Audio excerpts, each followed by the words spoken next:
Welcome to AV number 6. Next, part number 6, AV number 6 of figures of speech. Next figures of speech is tautology. Tautology means when in a sentence different words of same meaning are used for the sake of force, it is the use of tautology. When in a sentence different words of same meaning are used for the sake of force, it is the use of tautology. जर दिलेल्या वाक्यात एकाच अर्थाचे विविध शब्द वापरलेले असतील तर तेथे ट्युटॉलॉजी असते. म्हणजे अनावश्यक रिपिटिशन होतं, एकच शब्द पुन्हा पुन्हा येतो त्या ठिकाणी ट्युटॉलॉजीमध्ये, की जो त्या ठिकाणी उपयोगाचा नसतो. म्हणजे ते निरर्थक शब्द त्या ठिकाणी पुन्हा पुन्हा येत जातात. Wien in a sentence different words of same meaning, म्हणजे एकाच अर्थाचे शब्द पुन्हा पुन्हा रिपीट होतात, तेव्हा एक फोर्स त्या ठिकाणी यावा, एक त्याच्यात एक भारदस्तपणा यावा या उद्देशाने त्या ठिकाणी असतं. त्याला म्हणतात ट्युटॉलॉजी. म्हणजे अनावश्यक पुनरावृत्ती होणं त्याला म्हणतात ट्युटॉलॉजी असं होणं. जर दिलेल्या वाक्यात एकाच अर्थाचे विविध शब्द वापरलेले असतील तर तेथे ट्युटॉलॉजी असते. I have seen it with my own eyes. मी माझ्या डोळ्यांनी स्वतः बघितलं. आता आय हॅव सीन इट म्हणणं काय, किंवा my own eyes.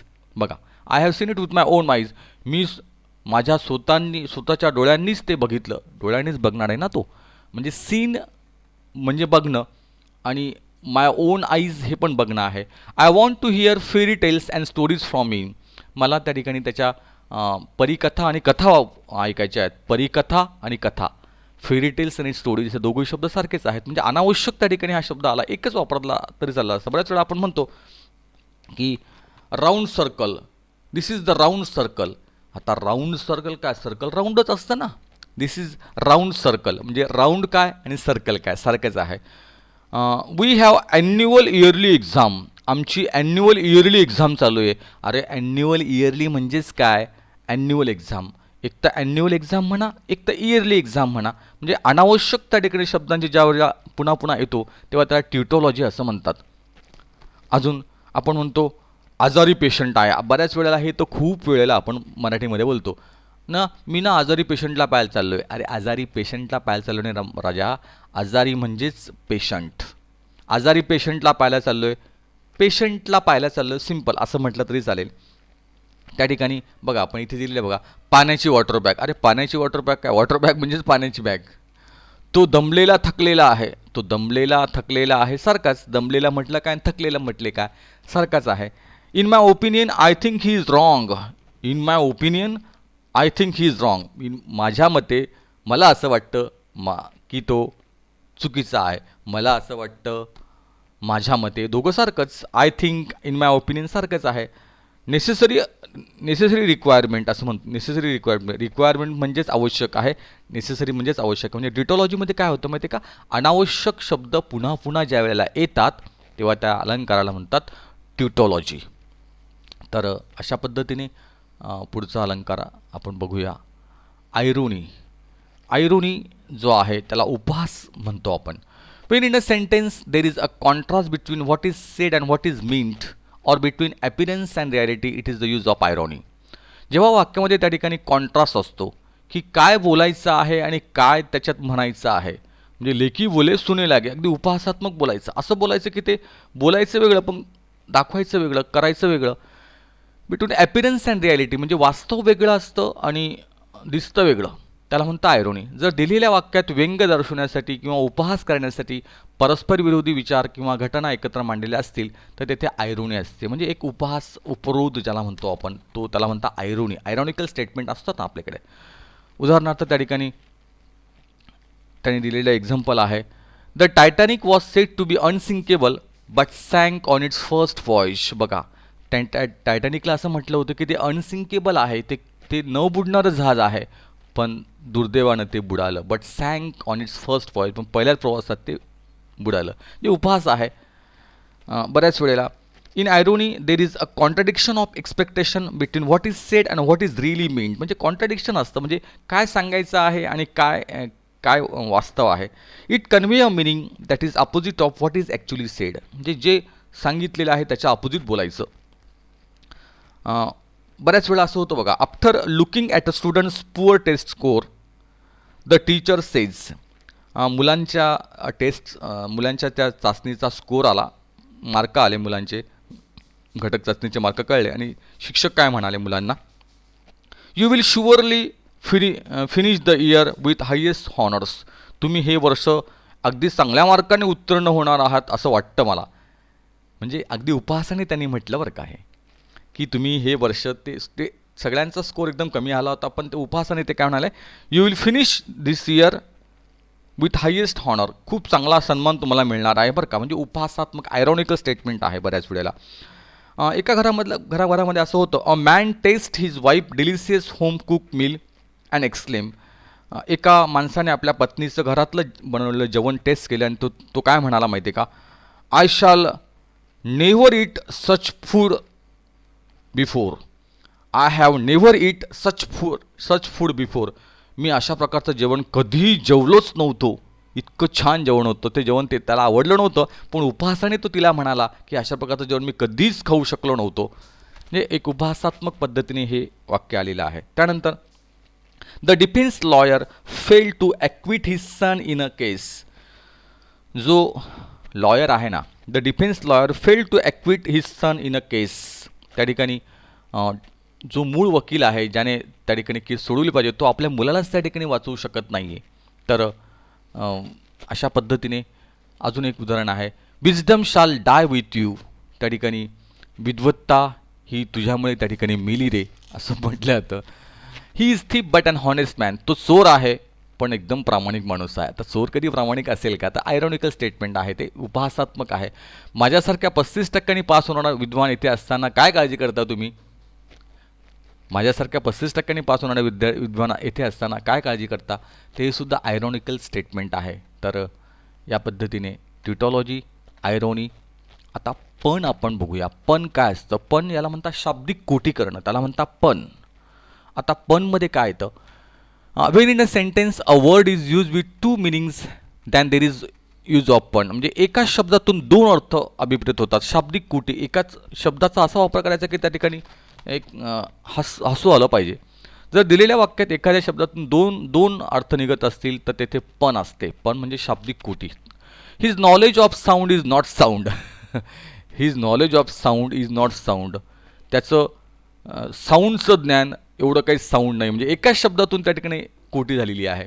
And ambassador is an honest man who lies abroad for the good of his country. Ambassador म्हणजे राजदूत. राजदूत हा असा प्रामाणिक माणूस असतो की जो परदेशात राहून आपल्या देशाची सेवा करतो. आम्ही बिघडलो तुम्ही बिघडा, ही सुद्धा एक शाब्दिक कोटी आहे. तर पण जे आहे, पणमध्ये त्या ठिकाणी एकाच शब्दाचे आपण म्हणतो ना द्विअर्थी. दादा कोणकोणते पिक्चर जे होते ना त्या ठिकाणी शब्दामधून दोन अर्थ निघायचे, त्याला म्हणतात पण. शाब्दिक कोटी होणं. पणला काय म्हणतात तर प्ले ऑन वर्ड्स असंही म्हणतात त्याला. शब्दांवर त्या ठिकाणी शब्दखेळ करणं, शब्दछल करणं असं म्हणतात त्याला. Puns involve words with similar or identical sound but with different meaning. पण त्याचे अर्थ वेगळे वेगळे असतात. Puns are generally intended to be humorous but they often have a serious purpose. त्या ठिकाणी ते विनोदी पण असतात आणि त्या ठिकाणी काही वेळेला ते टोचतात पण, त्या ठिकाणी लागतात पण. Her cat is near the computer to keep an eye on the mouse. Her cat is near the computer to keep an eye on the mouse. तिची कॅट जी आहे ती कॉम्प्युटरजवळ बसलेली आहे की जिने त्या माऊसवर डोळा ठेवला आहे. म्हणजे त्या माऊस असतो ना आपला कॉम्प्युटरचा, त्याच्यावर डोळा ठेवलेला आहे असा अर्थाने. My librarian is a great bookkeeper. आमचे लायब्ररीन जे आहे ना ते चांगले बुक कीपर आहेत. I like archery but it's hard to see the point. मला आर्चरी म्हणजे धनुष्यविद्या ज्याला म्हणतो ना ती आर्चरी असते. मला धनुष्यविद्या खूप आवडते पण मला त्यातला पॉईंट आवडत नाही. म्हणजे हे सुद्धा एक प्रकारे शाब्दिक कोटी जी आहे ती इथे आलेली आहे. तर अशा पद्धतीने पण म्हणजे शाब्दिक कोटी, शब्दछल ज्याला म्हणतो. 20 जे आहे इंट्रॉगेशन. इंट्रॉगेशन म्हणजे काय तर एक प्रकारे प्रश्न असतो, प्रश्नार्थक असतो. With a mere question is ask not for an answer but to put a point more effectively it is called interrogation. When a mere question is ask not for an answer म्हणजे प्रश्नामध्ये उत्तर अपेक्षित नाही आहे पण forcefully एखादा point मांडायचा असेल तर त्या ठिकाणी इंट्रॉगेशनचा वापर केला जातो. जर दिलेल्या वाक्यात प्रश्न दिलेला असेल तर तिथे इंट्रोगेशन असते. Is this your attitude? हा तुझा ॲटिट्यूड आहे का? Can 2 and 2 ever make 5? 2 आणि 2 मिळून 5 होतात का कधी? मी कोण आहे कोणी मला सांगेल का? तर अशा पद्धतीने इंट्रोगेशन जे आहे त्या इंट्रोगेशनमध्ये त्या ठिकाणी उत्तर अपेक्षित नाही, फक्त ते फोर्सफुली त्या ठिकाणी त्याचं गांभीर्य पटवावं. This is my own my native land, ही माझी माझी स्वतःची मायभूमी आहे. तर are you ready to go, तुम्ही जाणार आहात का आता? अशा प्रकारे प्रश्नार्थक अर्थाने फोर्सफुली एखादं वाक्य पटवण्यासाठी त्या ठिकाणी इंट्रोगेशनचा वापर होतो. नंतर आहे एक्सक्लेमेशन. एक्सक्लेमेशनचा अर्थ होतो उद्गार. एक when in a sentence there is expression of strong feelings then there is use of exclamation. ज्या वेळेला अशा पद्धतीने एक स्ट्रॉंग फिलिंग त्या ठिकाणी वापरल्या जातात तेव्हा ते एक्सक्लेमेशनचं उदाहरण असतं. जर दिलेल्या वाक्यात उद्गार दिलेला असेल तर तिथे एक्सक्लेमेशन असतं. Now all has become history, आता सगळं इतिहास जमा झाला. What a piece of work man is, देवा काय तुझा चमत्कार. तर एक उद्गारवाचक जे वाक्य असतात, it is use to draw greater attention to a point that mere bald statement of it could do. तर एक ग्रेटर अटेन्शनसाठी त्या ठिकाणी एक्सक्लेमेशनचा वापर, उद्गारवाचक असा वापर केला जातो. नंतर आहे मिटेनॉमी. मिटेनॉमीला म्हणतात त्या ठिकाणी आत्ताच मी म्हटल्याप्रमाणे लक्षण अलंकार जो आहे. When in a sentence there is a association of two object and one object is described as another, it is the use of metonymy. तर मिटेनॉमीमध्ये काय होतं, in which the name of an object or concept is replace with a word closely related or suggested by the original. मेटोनॉमीमध्ये काय होतं, in which name of an object or concept is replace with a word, म्हणजे एक object जी आहे ना ती काहीतरी दाखवते आहे विशिष्ट पद्धतीने. जर दिलेल्या वाक्यात दोन वस्तूंमधील सहसंबंध दिलेला असेल आणि एका वस्तूला दुसरी वस्तूचे रूप दिलेले असेल त्याला मेटानॉमी असं म्हणतात. The pen is mightier than the sword. आता पेन म्हणजे काय, तर या ठिकाणी पेन म्हणजे काय, तर पेन म्हणजे विचार. म्हणजे काही वेळेला सोर्ड म्हणजे काय, तर एक प्रकारची लढाई किंवा हिंसा, म्हणजे हिंसेपेक्षाही त्या ठिकाणी विचारांची लढाई ही केव्हाही, म्हणजे विचार हे हिंसेपेक्षाही ग्रेट असतात. म्हणजे सोड काय दाखवते तर हिंसा दाखवते आहे आणि पेन काय दाखवते तर थिंकिंग ॲबिलिटी दाखवतं आहे. How close he was to the golden crown, तो त्या गोल्डन क्राऊन काय दाखवतं आहे, ते एक प्रकारची एक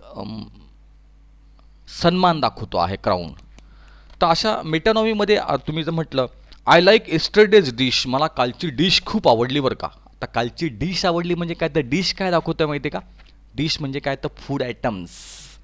डिशचा अर्थ होतो फूड आयटम. जसं पेनचा अर्थ त्या ठिकाणी थिंकिंग, म्हणजे विचार हे महत्त्वाचे असतात. तलवारीपेक्षा विचार म्हणजे लढाईपेक्षाही त्या ठिकाणी विचार करून लढाई जिंकायची असते. त्यानंतर आपण म्हणतो बऱ्याच वेळेला मी रवींद्रनाथ टागोर वाचलं, I am reading Rabindranath Tagore. Rabindranath Tagore वाचले म्हणजे काय, तर रवींद्रनाथ टागोरांचं साहित्य वाचलं असं त्याचा अर्थ होतो. त्यानंतर please give me your hand, मला तुझा हात दे. आता हात दे म्हणजे हात नाही घेत येतो, तर त्याला हेल्प करायची आहे. Please give me your hand म्हणजे मला मदत कर या अर्थाने. हाताचा अर्थ काय तर मदत.